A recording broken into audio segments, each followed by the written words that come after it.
চমকের পসরা সাজানো রংপুরের এবার যুক্ত হচ্ছে নতুন এক বিধ্বংসী ওপেনার। টানা ৮ ম্যাচের ৮টাতেই জয় নিয়ে ফিরলেও ওপেনিং এর প্রত্যাশায় কিছুটা পিছিয়ে ছিল এই দলটা। অবশেষে ঘুচতে চলল সেই আক্ষেপ, চ্যাম্পিয়ন হবার রেইসে ভাটা না ফেলে বরং এবার আরও শক্তিশালী রূপে মাঠ মাতাতে চায় নুরুল হাসান সোহানের দল। শিরোপা সময়ের দাবিদার রাইডার্সের নতুন ওপেনারকে নিয়ে কেমন হতে চলেছে পরবর্তী একাদশ, বিস্তারিত থাকছে রিপোর্টে।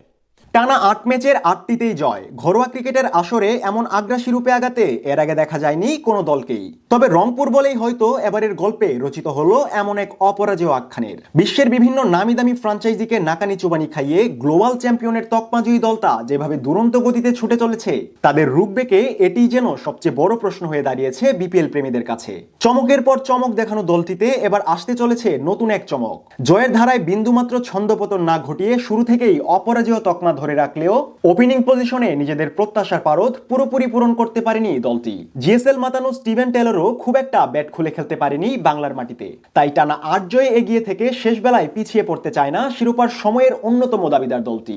এবার মাঠ কাঁপাতে প্রস্তুত জিএসএল এর রংপুরের হয়ে ওপেনিং এ তাণ্ডব ছোটানো ব্যাটার সৌম্য সরকার। পুরো আসরেই সৌম্যের আগ্রাসী ব্যাটিং এ আস্থা ছিল দলটির। টাইগারদের ক্যারিবীয় সফরে আঙুলে চোট পেয়ে দল থেকে ছিটকে যান সৌম্য। তবে আশা ছিল রংপুরের হয়ে শুরু থেকেই দেখা যাবে দুর্দান্ত ফর্মে থাকা এই ওপেনারকে। ইনজুরি জটিলতায় শেষমেশ সে স্বপ্নটা তুলে রাখতেই বাধ্য হন সৌম্য। তবে এবার শেষ হলো অপেক্ষার প্রহর। ইনজুরির করাল থাবা থেকে প্রায় শতভাগ মুক্ত রাইডার্সদের ভরসার বাতিঘর। পরবর্তী ম্যাচগুলোতে ওপেনিং এর প্রত্যাশা পূরণে তাই সৌম্যই হতে পারে জয়ের দিক দিয়ে একরোখা দলটির নতুন ট্রাম্প কার্ড। এছাড়াও শেষ বেলায় ওপেনিং পজিশনে যেন কোনোভাবেই ভাটা না পড়ে সেদিক নজর দিয়ে বিদেশি তারকা ক্রিকেটার আনার ব্যাপারেও চিন্তা আছে দলটির, এমনটাও শোনা যাচ্ছে। ওপেনিং এ সৌম্য যোগ দিলে শক্তিমত্তায় আরো এক ধাপ আগাবে রাইডার্স শিবির। সেক্ষেত্রে ওপেনিং এ গুরুভার পালন করতে পারেন সৌম্য টেলর জুটি। ওয়ান ডাউনে দলটির আছে তরুণ আগ্রাসী ব্যাটার সাইফ হাসান। পুরো আসরেই ব্যাট হাতে রংপুরকে দারুণভাবে পুশ করেছেন এই দেশি ক্রিকেটার। মিডল অর্ডারে রংপুরের শক্তিমত্তার প্রমাণ ইতিমধ্যেই দিয়েছেন দুই পাক ক্রিকেটার ইফতিখার ও খুশদিল শাহ।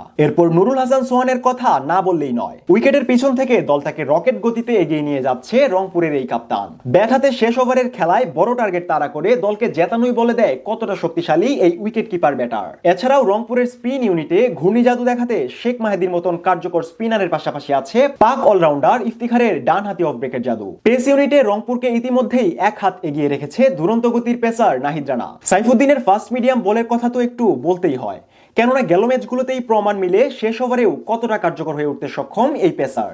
এদিকে দেশিদের পাশাপাশি পাকিস্তানের আকিব জাভেদও আছেন রংপুরের পেস ইউনিটের অন্যতম ভরসা হয়ে। ওপেনিং এর নতুন চমকে তাই শিরোপা জয়ের একদম পাশ ঘেঁষেই ছুটতে চলেছে এবারের দুর্জেয় রাইডার্স শিবির।